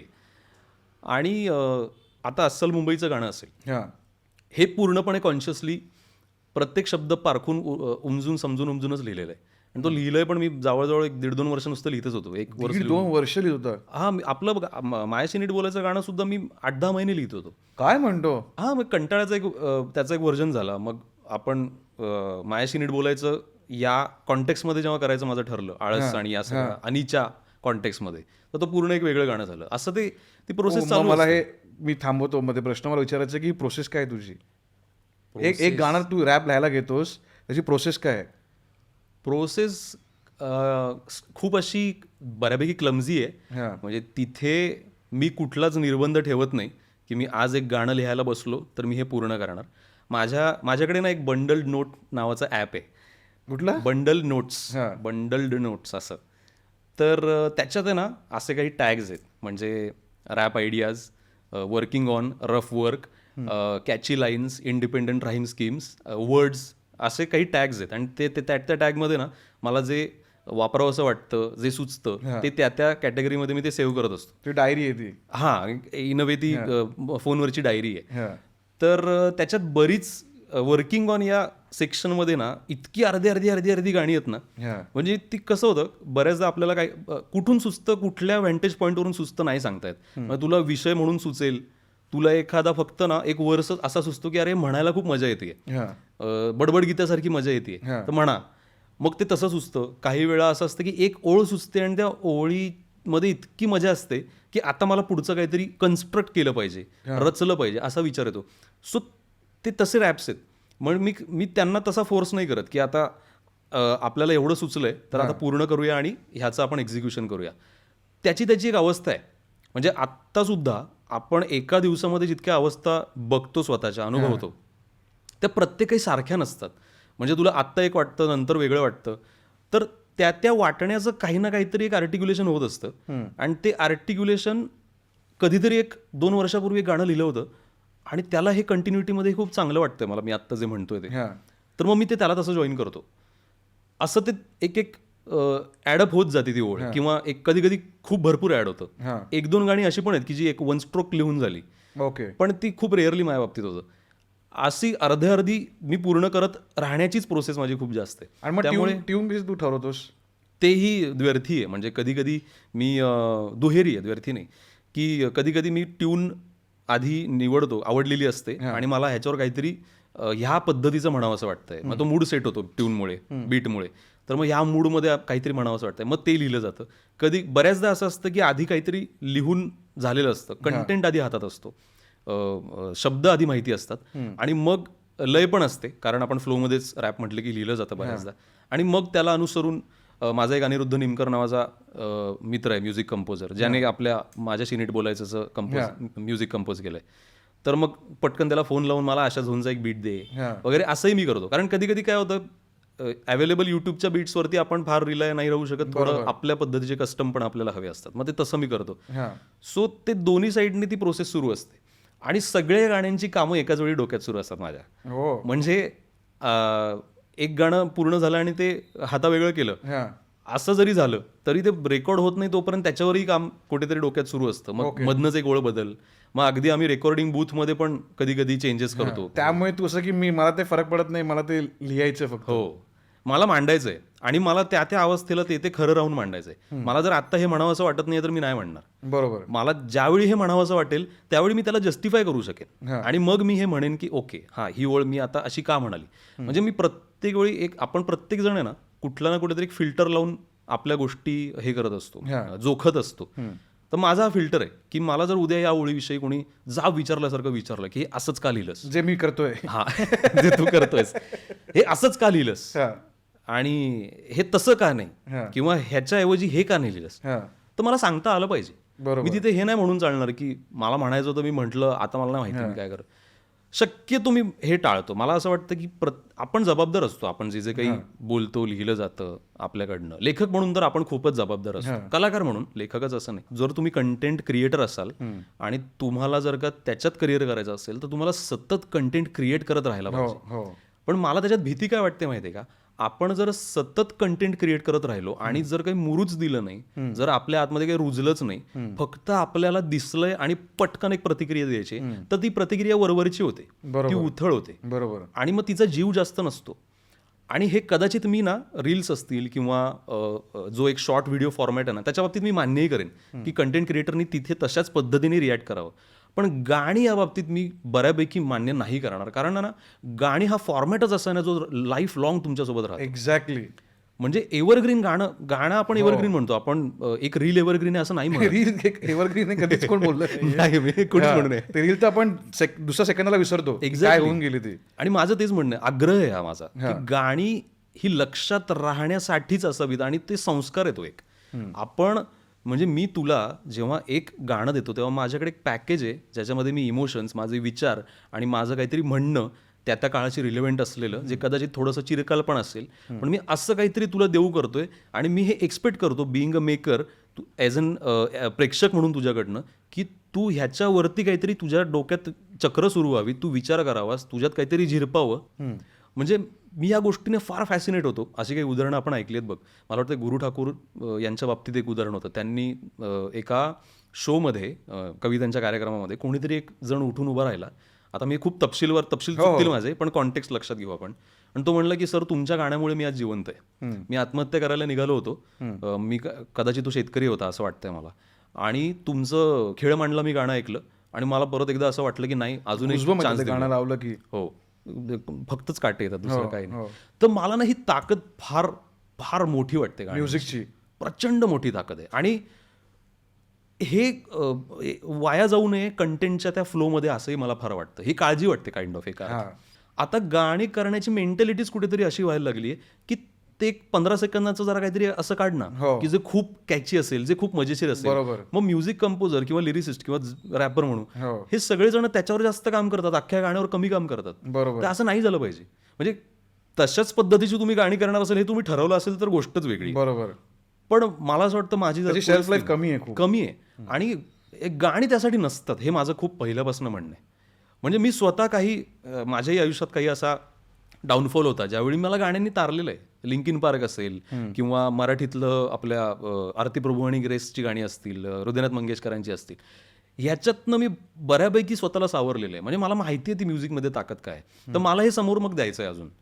मग मला असं काहीतरी करायचं आहे की ज्याच्यातनं तुम्ही काहीतरी घेऊ शकता, काहीतरी ते मल्टी लेअर्ड असलं पाहिजे. म्हणून तू शब्दांवरती महत्व देतो की जर मी रॅप करतोय तर ते रॅपबद्दल मी ज्यासाठी हा शो चालू केला की रॅपिंगला आणि किंवा हिपहॉपला आपण खूपच एक टाईपकास्ट करून टाकलोय की याच्यातनं मी फक्त हेच मला मिळणार आहे, दारू बूज पार्ट्या ह्या गोष्टी मिळणार आहेत. पण त्या पर्टिक्युलर काय म्हणतात ना जॉनरचा जी ताकद आहे ती तू कुठे ती ओळखलीस. आणि तुझं असं वाटतं की मी जर काहीतरी देतोय ऑडियन्सला, कारण मास बघतोय आज, तुझं जरी 2 वर्ष लागली त्या गाण्याला फेमस व्हायला, तरी आज प्रत्येक जण त्या गाण्यावरती ट्रिप करतोय. का करतोय? कारण कुठेतरी लिरिक्स, ते शब्द जे आहेत ते शब्द त्याला कुठेतरी भिडलेत. म्हणून तुझा हा प्रयत्न मला दिसतो. आणि अस्थिरता म्हणून तुझं गाणं आहे ना, युट्यूबवर आहे, माझ्या YouTube चॅनलवर. सो आपण ते पण प्ले करूया. मग लोकांना प्लीज जाऊन ते अस्थिरता पण तुम्ही ऐका. कोणत्या दिशेने प्रवास चालला कळलं. आणि याचा म्युझिक व्हिडिओ पण प्लीज बघा. ऐसा की त्याला ना आईलं ना पहिलं ना मध्य, नाव आहे दिशाहीन चालली एवढंच आहे सत्य. नजर जाते तिथवर सारे, निर्जीव निर्जन कापले कितीसे अंतर, राहिले कितीसे अंतर कळेना. समुद्र सरता सरेना, माथ्याचे अंबर हलेना. काल जो काफिला होता मी पाहिला, न जाणो राहिला कुठे की आरोळी जाईना नावेच्या पुढे. हा प्रवास होईना घराच्या दिशेने, कोणत्या आशेने श्वास हा चालला कळेना. नेणीव पाहते कोणता नकाशा, जाणीवेला माझ्या दिसेना आताशा. समुद्र सरता सरेना, माथ्याचे अंबर हलेना, कोणत्या दिशेने प्रवास चालला कळेना. आणि व्हिज्युअल्स समुद्र सरता ते छान मिळाले, माथ्याचे असे ऍक्सिडेंटली मिळाले पण छान मिळाले. कोणत्या आशेने श्वास हा चालला. दुसरा वर्ष मला वैयक्तिक फार आवडतं, मज्जा येते ते. समुद्र सरता सरेना, माथ्याचे अंबर. मला ते बोलायचं आहे की दुसरा वर्ष आणि पहिला वर्ष यात फरक आहे. हो, खूप फरक आहे. बोलूया आपण त्याला. गाण्याबद्दल बोलण्यासारखं खूप आहे. प्रवास आटला प्रवास, शोधतो केऑस, गजबज गदारोळ ह्याचा मला ध्यास, मला केओटिक शहराची लागली असं इथे हक्क नको वाया. माझा चालला या श्वास तो वाया जावा, तिथे मला नसलेल्या तिथल्या अर्थाची ओढ. कॉन्क्रीटच्या खरबरी स्पर्शाची ओढ, ट्रॅफिकच्या दर्यात बुडण्याची ओढ. आस्तिक वा नास्तिक नाही व्हायचंय मला प्लास्टिक, हे अस्तित्व मातीला न व्हावं आश्रित. मला प्लास्टिक होऊन पृथ्वीच्या छातीवर नाचायचंय अमर्त्य असण्याच्या उफराट्या उन्मादक तंद्रीत. यंत्रांचा बांधायचाय ऑर्केस्ट्रा आणायची, विश्वाला बधिरता स्थैर्याच्या डीएनएत पेरायचाय कल्लोळ आणि विस्फोटून आणायची अस्थिरता. अस्थिरता. सो हे गाणं म्हणजे हे काय आहे? हे इन अ वे तुला सांगू का, आपण ज्या बोर्डमबद्दल मगाशी बोललो ना, त्याची पॉझिटिव्ह बाजू माझ्याशी नीट बोलायचं आहे, आणि त्याची निगेटिव्ह नाही पण एक थोडीशी डार्क साईड. ही डार्क साईड पेक्षा मला त्याच्यामध्ये तुझा ना राग दिसतो. हा राग आहे, त्या गाण्यात राग आहे. आणि कसा राग आहे तुला सांगतो.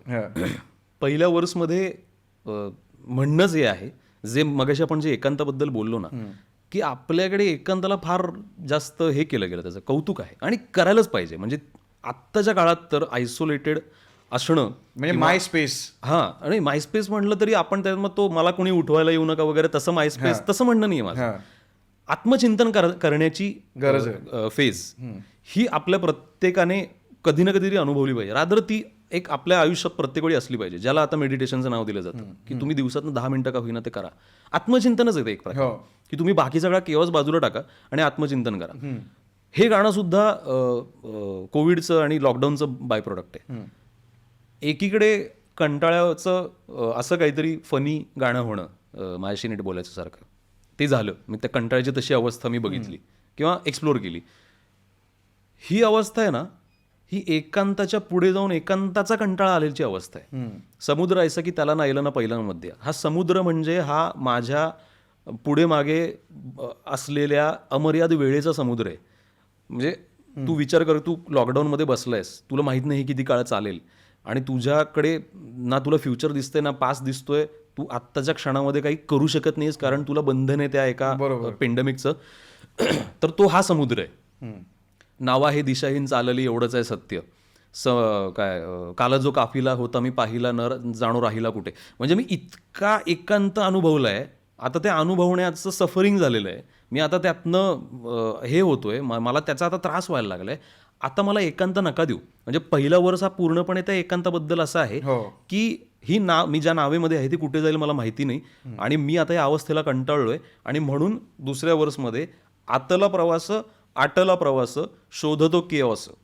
आता मला त्या शहराकडे घेऊन चला ज्या शहरामध्ये खूप केओस आहे आणि आजूबाजूला माणसं आहेत. मला तो कोलाहल पाहिजे, मला ती गर्दी पाहिजे. शोधतो केओस गजबज गदारोळ ह्याचा मला ध्यास, मला केओटिक शहराची लागली आहे असं. इथे हकनाका वाया माझा चालला आहे श्वास. म्हणजे या एकांतामध्ये तो वाया जावा तिथे. म्हणजे कुठेही गेलं तरी ते वेस्टच आहे. बरोबर, आपण मरतेच आहोत. तर ते इथं वाया जाण्यापेक्षा मला माणसं द्या, मला त्यांची बडबड द्या. मग ते किती इलॉजिकल असू दे, मला ते पाहिजे. मला ते न्यूअन्सेस पाहिजेत, मला तो प्रॉब्लेम पाहिजे आयुष्यात सगळा. समाज पाहिजे प्रॉब्लेम म्हणण्यापेक्षा. तर गडबड गदारोळ ह्याचा मला ध्यास, मला केवटिक शहराची लागली आहे असं. इथे हकनाक वाया माझा चालला आहे श्वास, तो वाया जावा तिथे मला नसलेल्या तिथल्या अर्थाची ओढ. तिथे अर्थही नाही तरी मला त्याची ओढ आहे. नसलेल्या तिथल्या अर्थाची ओढ, कॉन्क्रीटच्या खरभरीत स्पर्शाची ओढ, ट्रॅफिकच्या दर्यात बुडण्याची ओढ. आणि मग ह्याच्यानंतर एक पूर्ण वेगळंच चित्र सुरू होतं की डायरेक्ट तो मग आता इथे तू म्हणतोस तो राग आहे, ते ॲग्रेशन आहे. की आता मला ना, आपण प्रत्येक वेळी बघ आपल्या सगळ्या ह्याच्यामध्ये आर्टमध्ये, कुठलीही आर्ट असू दे, चित्रकलेपासून संगीतापासून ते लिखाण असेल अजून काही असेल, आपण निसर्गाला कनेक्ट करण्याबद्दल खूप लिहितो किंवा बोलतो किंवा चित्रामध्ये दिसतं की आपण माणूस हे निसर्गातला भाग आहोत आणि आपण निसर्गाशी कनेक्ट झालं पाहिजे. कुठेतरी या पोस्ट मॉडर्न जगामध्ये येऊन मला असं वाटतं ना की नाहीच चला आपण निसर्गाचा भाग करा, ॲक्सेप्ट. म्हणजे निसर्ग या स्वतःला फसवू नका. निसर्गाशी आपण कनेक्ट करू शकतो म्हणून आपण निसर्गाचा भाग आहोत असं मला नाही वाटत. आपण उपरेच आहोत थोडेसे आणि अजून आपण उपरेपणाकडे जात चाललोय या सगळ्या टेक्नॉलॉजीच्या ब्लास्ट नंतर ना. आणि आता जो काही आपला उत्क्रांतीचा आता टप्पा पुढे सुरू होईल, AI आणि हे सगळं जे काही येऊ घातलंय. म्हणून आस्तिक वा नास्तिक नाही व्हायचंय मला प्लास्टिक. हे अस्तित्व माती लाईन आहे रे, ते टी शर्टची लाईन आहे माहिती. आस्तिक नास्तिक मला व्हायचंय प्लास्टिक ऍक्च्युली. आणि हे अस्तित्व मातीला न व्हावं आश्रित. म्हणजे आपण म्हणतो ना, हा मातीचा देह आहे, मातीतच रुजू द्या आणि परत त्याचं काहीतरी झाड होऊ द्या. नको, हे अस्तित्व मातीला न व्हावं आश्रित. मला प्लास्टिक होऊन पृथ्वीच्या छातीवर नाचायचंय अमरते असण्याच्या उफराट्या उन्मादक तंद्रीत. जे टेस्लाच्या मार्फत एलॉन मस्क करू बघतोय ना, किंवा पुढे जाऊन एलॉन मस्कच्या नंतर येणारी जी काही एक सायंटिस्ट आणि एंटरप्रेन्युअर्स आणि बिझनेसमॅनची जी पिढी असेल, ते माणसाला इमॉर्टॅलिटीकडेच नेणार आहेत. AI मधनंही तोच प्रवास चाललाय. म्हणजे आता असं संशोधन मला वाटतं आता एका विशिष्ट टप्प्यावर आलंय की आपला मेंदू, आपलं मन, आपला कॉन्शियस हा एका तू डिजिटल जसं क्लाउड असतं तसं तर एका ह्याच्यात तू सेव्ह करू शकतोस. तुझं मर्त्य शरीर वेब सिरीज आहेत ह्याच्यावरती एक्झॅक्टली. ब्लॅक मिरर मध्ये बरं हे झालंय. कार्बन आहे, कार्बनच. तर मग हाच विचार आहे हा की पृथ्वीच्या छातीवर नाचायचं अमरते असण्याच्या उफराट्या उन्मादक तंद्रीत. मला यंत्रांचा बांधायचा ऑर्केस्ट्रा हे निसर्गाच्या अगेन्स्टच जाणारं वाक्य. हा. आणायची विश्वाला बधिरता, म्हणजे ज्या विश्वामध्ये आवाजच प्रवास करू शकत नाही निर्वात पोकळीमध्ये, त्या विश्वाला मला बधिरता आणायची. स्थैर्याच्या डीएनएत पेरायचा एक कल्लोळ, हे म्हणायला इतकं अवघड होतं ना, ह्याचे इतके एवढे रिटेक घेतले त्याच्यामध्ये. स्थैर्य जे स्थायी भाव ज्याला आपण म्हणतो की जे change is the constant but it's again a constant ना. तर मला त्या कॉन्स्टंटमध्ये पण कल्लोळ पेरायचं आहे त्याच्या डीएनए मध्ये, आणि विस्फोटून आणायची अस्थिरता. म्हणजे परत एकदा बिग बँग द्या, परत एकदा बिग बँग होऊ द्या आणि सगळं नव्याने सुरू होऊ द्या. हे संपत आलंय आता. अशा ती चीड आहे की हा बास झालं. बास झाला आता. Done. तुझी कुठली कविता आहे जी जुनी लिहिली आहेस की जी आता आम्हाला नाही माहिती आहे? खूप आहेत, पण म्हणजे तू म्हणजे एक अशी कविता की जी तुला खूप आवडते, की ही मी माझं कविता जेव्हा मी करत होतो तेव्हा तो माझा बेस्ट एक कविता होती की जी मला रिप्रेझेंट करते. मी ना एक जिब्रिश कविता नावाची कविता बाय द वे, जिब्रिश बोलला म्हणून आता मी विषय काढतो. याचं नाव आहे सुजय जिब्रिश. तर हे तुझं सरनेम जाधव आहे, हो. आणि मग हे जिब्रिश कसं काय आलं? बेसिकली हे नाव आलंय कुठून, तर माझ्या कथांमधनं. जे मी तुला मगाशी म्हणालो ना, माझ्या खूप जवळचे हे 2 आर्ट फॉर्म आहेत, कथालेखन आणि कविता, आणि आता त्याचं रॅपचं मध्ये जे काही रूपांतर झालंय रॅप लेखन. आणि मगाशी मी तुला जसं म्हणलं की मी सर्रियलिस्टिक ॲब्सर्डिस्ट कथा खूप एक्सप्लोर केल्या, म्हणजे तो प्रदेश खूप एक्सप्लोर केला. आणि त्यांना ना, म्हणजे त्या कथांना मी सहोना इडीझाक असं म्हणतो, म्हणजे सहन होणार नाही इतकं डिस्टॉर्शन झालेल्या कथा, सहोना इडीझाक. तर ही सिरीज आहे माझी एक रॅप कथांची. तर ह्याच्यामध्ये ना एक असंबद्ध जिब्रिश नावाचं एक पात्र आहे, म्हणजे ते फिक्शनल कॅरेक्टर आहे. आणि ते कॅरेक्टर असं आहे की त्या कॅरेक्टरचं वर्णनच असं आहे की हा असंबद्ध जिब्रिश हा फक्त माणूस नाही आहे. म्हणजे तो माणूस आहे हे खरं आहे, पण तो काहीही आहे. तो काही काळ टास्मानियन प्रदेशात जाऊन केळीच्या झाडावर केळं होऊन राहिला होता. त्याच्यानंतर तो काही काळ मॅगडीमध्ये जे पावटा पब्लिक येतं, ते पावटा पब्लिक ज्या ॲक्सेंटमध्ये इंग्लिशमध्ये बोलून बर्गर मागतं, तो ॲक्सेंट होऊन तो राहिला होता. पावटा पब्लिक म्हणजे पावटा मी तुला कसं समजू आता? पावटा म्हणजे छपरी काय रे एका अर्थी. अच्छा, छपरी. हा, एका अर्थी छपरी. मग त्याचं वर्णन करण्याचं कारणच आहे की असंबद्ध जिब्रिश हे काहीही आहे, आणि त्या नावातच ती गंमत आहे. असंबद्ध म्हणजे काय तर जिब्रिश, जिब्रिश म्हणजे काय तर मराठीमध्ये असंबद्ध, ब्लॅबरिंग, बडबड, निरर्थक बडबड. आणि एका पॉईंट नंतर मला असं लक्षात आलं की जे मला म्हणायचंय, पण मी सुजय म्हणून नाही म्हणू शकत आहे, ते मला असंबद्ध जिब्रिशच्या तोंडात टाकता येतं आणि त्याच्या थ्रू ते बोलता येतं. माझ्या कथांमध्ये पण मी ऑल्टर सेल्फ आहे. येस, मी तिथेच येणार होतो. हा माझा ऑल्टर सेल्फ आहे. आणि तिथेही मी बऱ्यापैकी पॉलिटिकल आणि सोशो पॉलिटिकल भाष्य करत असतो त्या कथांमध्ये, पण त्याच्यामध्ये ती बॅकग्राऊंड खूप सरियली असते. ते कुठे वाचायला मिळेल आम्हाला पब्लिकला? ऍक्च्युली त्या कथांचं एक कंपायलेशन होऊन एक पुस्तक प्रकाशित होत आहे. अरे वा. त्याचं नाव जिब्रिश कथाच आहे. अरे मस्त. त्यामुळे ते रिकॉल व्हॅल्यू मिळेल आपल्याला. अरे वा. मग ते झालं की आम्ही नक्कीच सांगू आमच्या इंस्टाग्राम अकाउंटवरती. सो त्यासाठी प्लीज तुम्ही भाडीपाला सबस्क्राईब करा. हा व्हिडिओ जर आतापर्यंत मला आवडला असेल तर अजून पुढे आम्ही भरपूर बोलणार आहोत. तो जा पहिले लाईक करा आणि शेअर करा लोकांपर्यंत, आणि इंस्टाग्राम पण फॉलो करा, कारण मग असं पुस्तक आलं तर आम्ही तिकडे नक्कीच स्टोरी सांगू की कुठे मिळणार ते, कधी मिळणार ते, त्याची लिंक पण शेअर करू. आता गंमत अशी आहे की हे नाव आहे, आता हे नाव लोकांना बऱ्यापैकी माहिती झालं असेल या आपल्या मायाशी नीट बोलायच्यामुळे.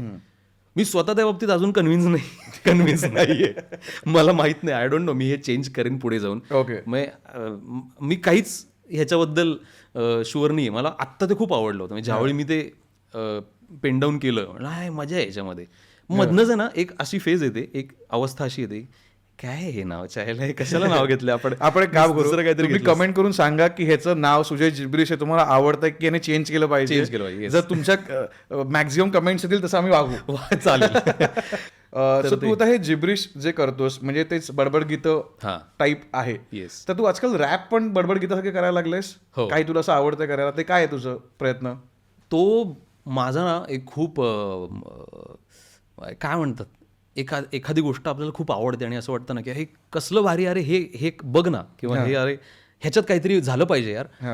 तसं मला बडबड गीतांच्या बाबतीत झालं. जे आपल्याकडे एक्झिस्ट करणारी बडबड गीतं आहेत ना, त्याच्यामध्ये ऑलरेडी एक रॅप फ्लो आहे.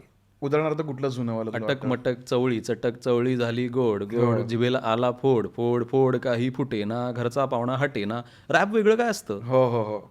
अरे मी ना लॉकडाऊनच्या काळामध्ये मी असंच याच अटकपटक वरती मी एक रॅप केलेलं, काय सांगतो? असं टाइमपास सोडून Okay. आणि ते टाकलं युट्यूब वरती. पण तेव्हा मला हा सेम थॉट आला की ही जी बडबड गीतं आहेत ते आपलं रॅप सॉंग्सच आहेत, काही वेगळी नाही. Exactly.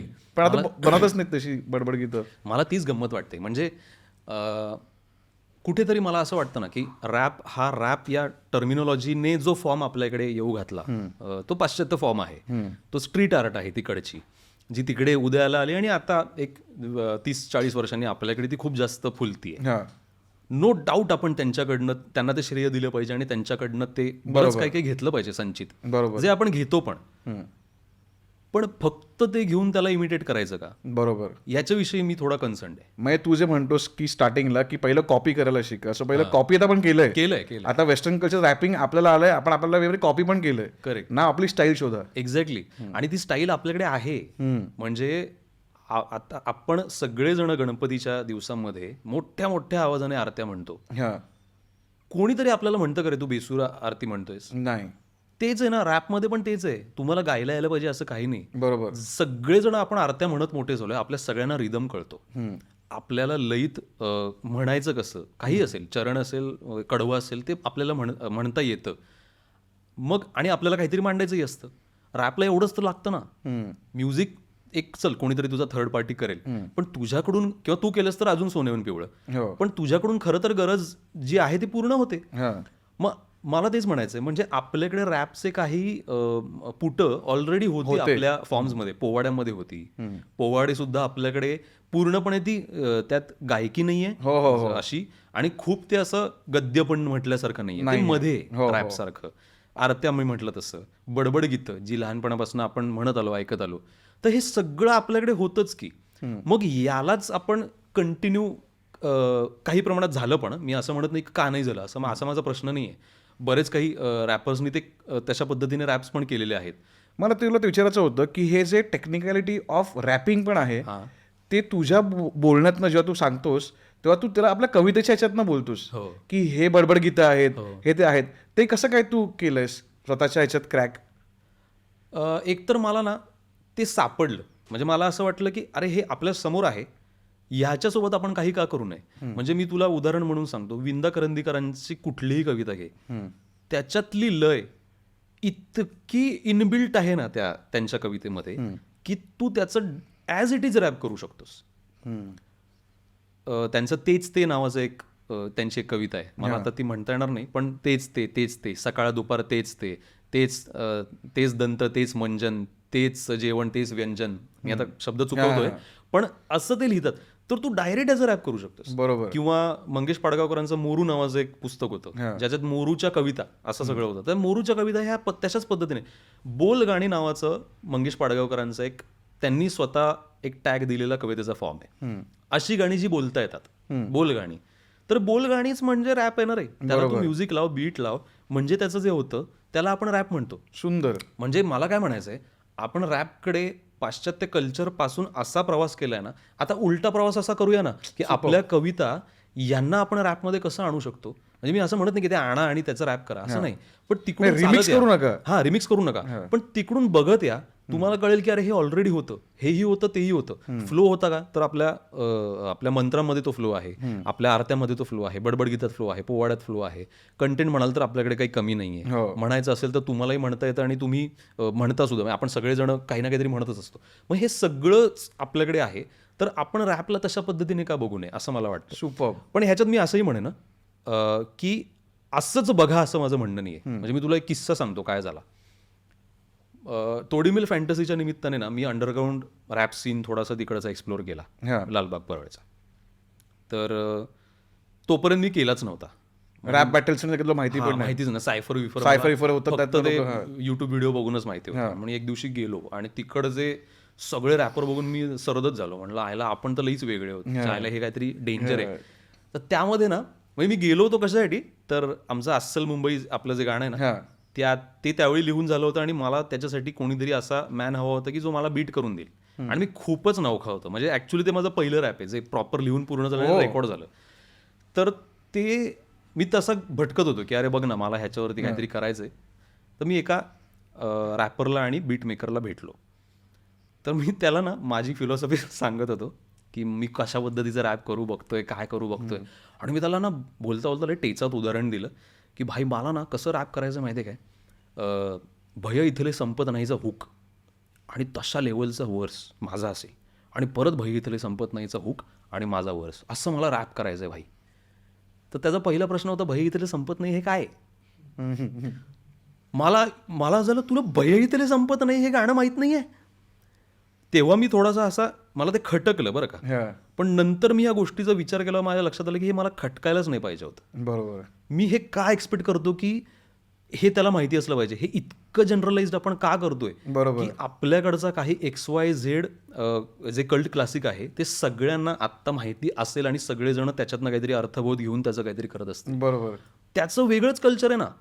तो जर वयाच्या 5व्या वर्षापासून टुपॅकच ऐकत असेल आणि गँगस्टर रॅपच ऐकत असेल तर त्याने तिकडनं जे घेऊन आलाय त्याच्यातनं तो जर असं म्हटला की तू आंड्रे 3000 ऐकलंयस का रे, मी जर नाही म्हणलं तर त्यालाच जे वाटणार आहे ते तितकंच व्हॅलिड आहे. नॉलेज त्यांच्याप्रमाणे तेवढंच आहे. म्हणजे मी आणि ना मी पण आधी या विचाराचं होतो. म्हणजे अजूनपर्यंत सुद्धा बघ मी काही पॉडकास्ट ऐकलेत किंवा काही भाषणं आपल्या आधीच्या कलाकारांची म्हणू आपण, साहित्यिक पण येतात, सगळेच येतात कवी त्याच्यामध्ये, ज्याच्यामध्ये ते संचित सांगतात की पुलंचं लिखाण आपण सगळेजण जाणतोच आणि पुलंनी जे लिहिलं त्याच्यानंतर त्याचे संदर्भ देऊन जे बोललं जातं, तर हे सगळ्यांना समजतात ते संदर्भ, कारण तो ऑडियन्स तसा आहे. आणि सगळेजण ते तितक्या सेम पेजवरती असतात की हा यार म्हणजे तुम्ही म्हणता ते किती बरोबर आहे, जे कल्ट क्लासिक आहे. आता कुठेतरी मला असं वाटतं आपल्याकडे एकतर जिओचा जो काही आपल्याला डेटा त्यांनी देऊ केला आणि त्याच्यानंतर जे कंटेंट आपल्याकडे भडीमार सुरू झाला, त्या भडीमारानंतर आहे ना आपण त्या गोष्टीला तितकं बाय डिफॉल्ट करू नये आता की बाबा ह्याने हे ऐकलेलं असलंच पाहिजे, ह्याने हे बघितलेलं असलंच पाहिजे. त्याचं काहीतरी कल्चरच वेगळं असू शकतं. त्यामुळे मी तेव्हा म्हणजे ह्या किस्स्याचा माझं म्हणणं ते होतं की मला हे लक्षात आलं की नाही, थोडा अजून ओपन अप होऊ दे आणि हे लक्षात घे की तो काहीतरी वेगळं बघतोय, तू काहीतरी वेगळं बघतोय, म्हणून तू हे नको एक्सपेक्ट करू की हे असं होत नाहीये त्याच्याकडनं म्हणजे त्याचं काहीतरी कमी दर्जाचं किंवा आपलं चांगल्या दर्जाचं. आपल्या पर्स्पेक्टिव्ह आपण बघतो प्रत्येक गोष्टीला की बाबा मला वाटतं हे बरोबर आहे, पण समोरचं कधी असू शकतं, खूप वेगळं असू शकतं. तर मग एवढं सगळं एक्सप्लोर केल्यानंतर मला त्या पद्धतीनेही मांडायला आवडतंच. पण मला असं लक्षात आलं आपल्याकडे आपण अस्सल म्हणजे काय म्हणू शकतो, तर मग कोल्हापुरी भाषेतलं रॅप काही वेगळं असू शकतं का, किंवा जसं बंबई भाषेतलं रॅप होतंय तसं आता पुण्यातही त्यांचे एक वेगळे स्ट्रीम सुरू झाली आहे. पुण्यातले गँगस्टर रॅप नवीन चालू झालंय. मालवणीत काही वेगळं रॅप होऊ शकतं. किंवा मी फक्त असं म्हणत नाही की त्याचा त्या भाषेचा लहेजा आणि फ्लो घ्या, एखादा शब्द घ्या, लका शब्द घ्या किंवा दादूस शब्द घ्या आणि काय होऊ शकतं बघा बरं. अशा पद्धतीचे प्रयोग जर होत गेले ना तर मला असं वाटतं की ते आणखी ते ग्रो होईल तो फॉर्म. आणि माझा वैयक्तिक प्रयत्नच हा आहे की असे प्रयोग फक्त करा असं न सांगता आपण स्वतःच करूया. त्यातनं मग तो मराठी एक्सप्लोर करायचं. मराठी एक्झॅक्टली. म्हणजे मला हिंदी तुला करायची इच्छा नाहीये सध्या. मी दरवाजे बंद नाही केलेत कुठलेच. म्हणजे उद्या मला असं वाटेल की हे हिंदीत खूप चांगलं होऊ शकतं तर मी एखादा रॅप करेनही, किंवा हिंदीत सुचायला लागलं तर हिंदीत करेनही, नाही असं नाही. पण मराठी मात्र माझा हा खूप असा जिव्हाळ्याचा विषय. कारण एकतर ते ज्या पद्धतीने म्हणजे आपल्याकडे खूपदा म्हटलं गेलेलं वाक्य आहे की मराठी वळवावी तशी वळते, तर ते तसं मग ते दाखवण्याचीच ही जागा आहे, रॅप आहे.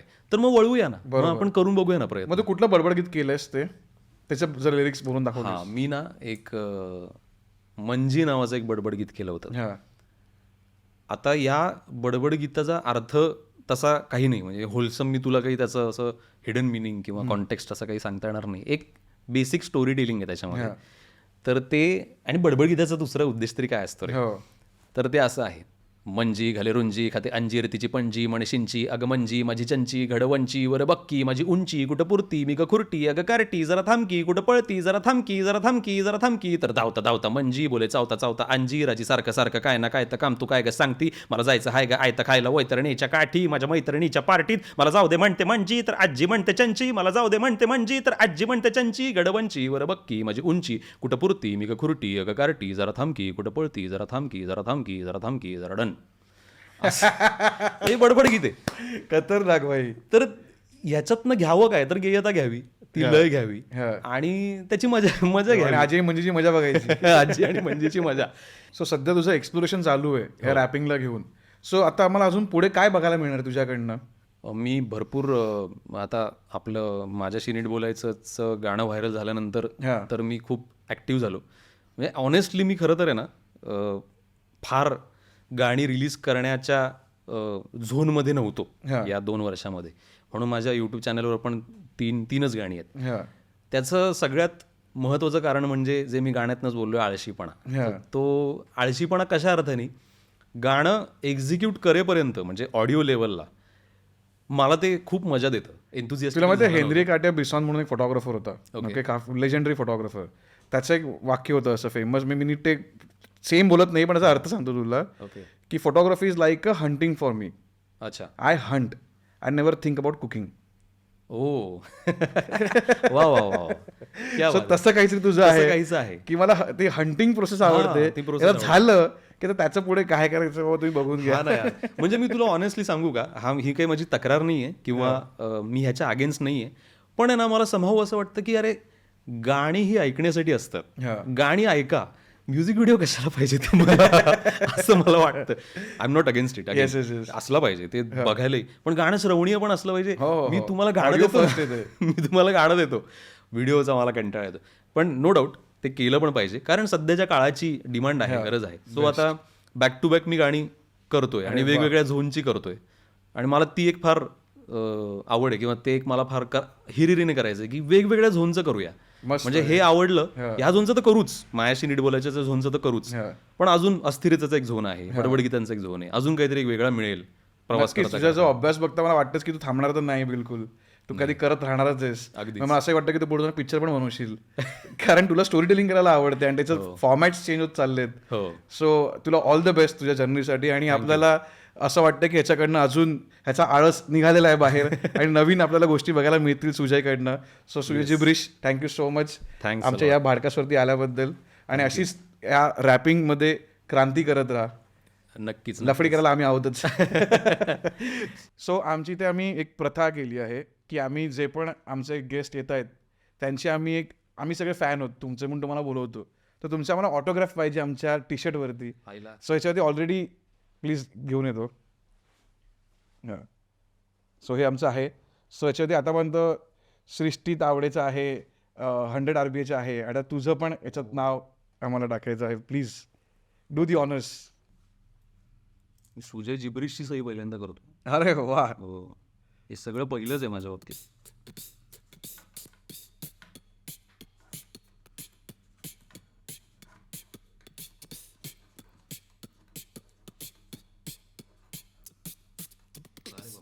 नाही त्याचं घडी हे होतं. Thank you so much. सो तुम्हाला हा जर आजचा भाडकास्ट आवडला असेल तर प्लीज भाडीपाला सबस्क्राईब करा. आणि आमचे मर्चही आहेत, तसा हात आमच्याकडे एक मर्च आहे. सो असे भरपूर सारे मर्च तुम्हाला अवेलेबल आहेत, आपल्या वेबसाईटवरती जाऊन घेऊ शकता. याला घ्यायची गरज नाही कारण आम्ही आमच्याकडनं त्यांना गिफ्ट देत आहोत. So thank you. हे आमच्याकडनं गुढी तुला जगात भारीची, असाच जगात भारी परफॉर्मन्स देत जा आम्हाला. Thank you so much. प्लीज आम्हाला लाईक करा, शेअर करा, सबस्क्राईब करा. आमचे अजून 2 पेजेस आहेत. भाटुपा आहे त्यालाही लाईक करा, तिथे पण मी असतो. आणि एक विषय कॉल आहे तिथेही मी कधी कधी असतो, तर तिथे पण लाईक करा प्लीज. थँक्यू.